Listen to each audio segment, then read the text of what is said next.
Olá, quarto dia de isolamento social com novo visual, inspirado em dois amigos, professor Marcelo Astuto e Jefferson Campos, provavelmente seguindo essa onda de que o coronavírus se permanece mais tempo nos pelos, então seria uma medida profilática tirar os pelos do rosto e eu estou aderindo a essa onda que não custa nada fazer isso.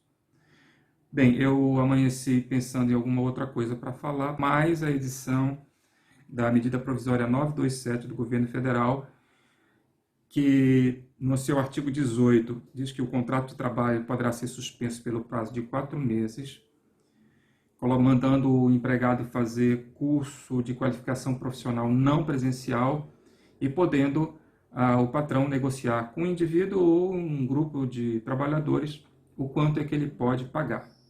Bem, lógico que ao se excluir os sindicatos da possibilidade de negociação com o patrão, você acaba também colocando duas personagens em caráter de desigualdade, porque o patrão sempre tem uma supremacia sobre o empregado, ele vai dizer que vai pagar tanto e aceita se quiser, se não quiser aceitar, né? Você pode pegar o seu boné e ir embora. Essa é a minha crítica à medida provisória 927, eu acho que ela é inócua, ela gera também alguma coisa em cascata. Eu vou te dar um exemplo muito simples. Estou em casa, tenho um funcionário que vem aqui, na verdade não é um funcionário, é um prestador de serviço, ele vem pelo menos 2 vezes por semana, uma manutenção num equipamento de lazer que tenho aqui em casa. E como ele tem que entrar na residência, a gente está em isolamento social, não tem sentido nenhum você ficar recebendo visita de uma pessoa que a gente não sabe por onde andou. Então, pedi a Nazaré que dissesse a ele que ele não precisa mais vir, mas que ele ficasse tranquilo que continuaria a pagar normalmente o valor de si, como ele estivesse vindo aqui fazer a manutenção.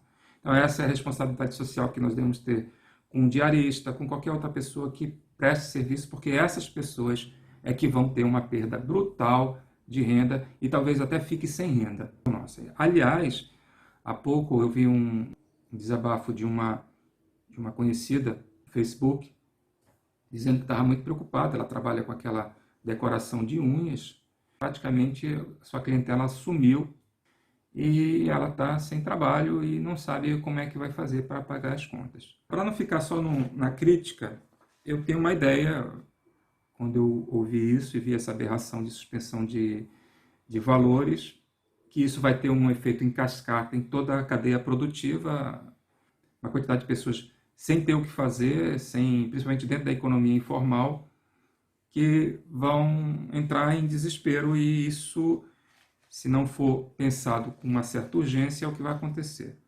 Bem, a ideia que me surgiu é a securitização da folha de pagamento. O que significa isso? O que é securitização? É você pegar, transformar isso em um título e que existe uma remuneração futura de quem o comprar.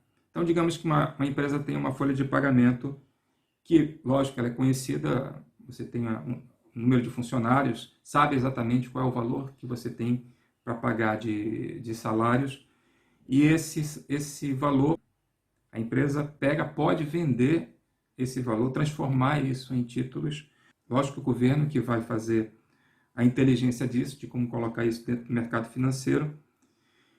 E o empresário é que tem excedente, não acredito que nenhum grande empresário de sucesso não tenha excedente guardado de dinheiro para sobreviver a um período tão difícil como esse, que pode até ficar um ano com rendimentos, né, de excedentes que ele tem, coisa que tem pessoas que não podem sequer passar um dia sem renda, que isso significa não ter o que comer no dia seguinte ou até mesmo no mesmo dia.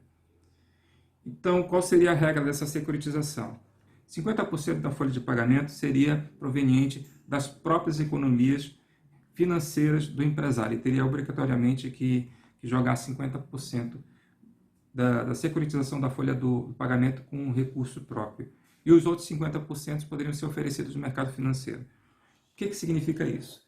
Significa que você vai colocar um ágio para pagamento futuro desse valor da folha de pagamento, que pode ser atrelada à taxa Selic ou então ao INPC, essas taxas de inflação.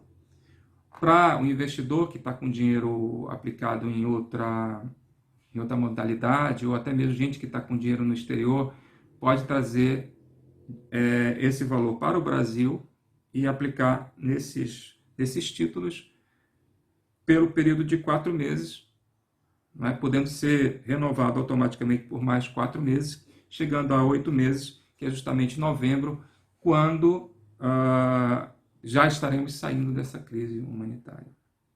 Bem, justamente com essa securitização estariam suspensos também todos os pagamentos de custos diretos e indiretos, que seriam os fornecedores, que também em cascata poderiam aderir a esse plano de securitização de folha de pagamento e com isso poder ajustar toda a economia. Veja, isso é alguma coisa opcional, porque tem determinados setores da economia que não vão sofrer muito abalo.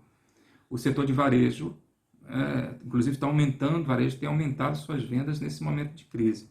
Então essa securitização da folha de pagamento, ela seria uma alternativa para que se transformassem em valor futuro e que houvesse a possibilidade de aplicação de excedente, também ter ganho, porque não adianta só tem que oferecer a cenoura. Infelizmente, no capitalismo é assim, você tem que oferecer a cenoura e esperar que isso possa ser uma tábua de salvação para o trabalhador não ficar sem o seu salário durante esse período e também isso possa ter um reflexo em cascata nos demais serviços que necessitam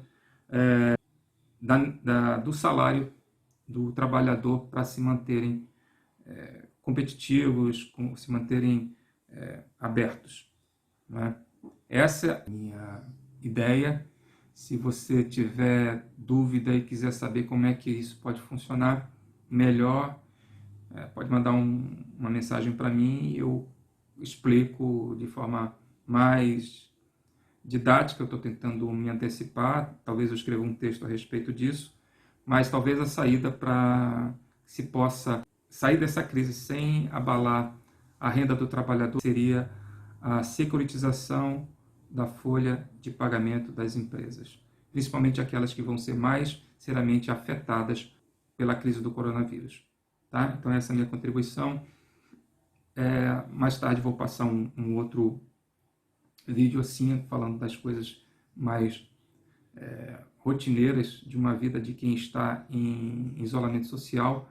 Vamos pensar nos menos favorecidos. Se você tem uma diarista, por favor, não abandone. Se você tem uma reserva de dinheiro, continue pagando o salário dela.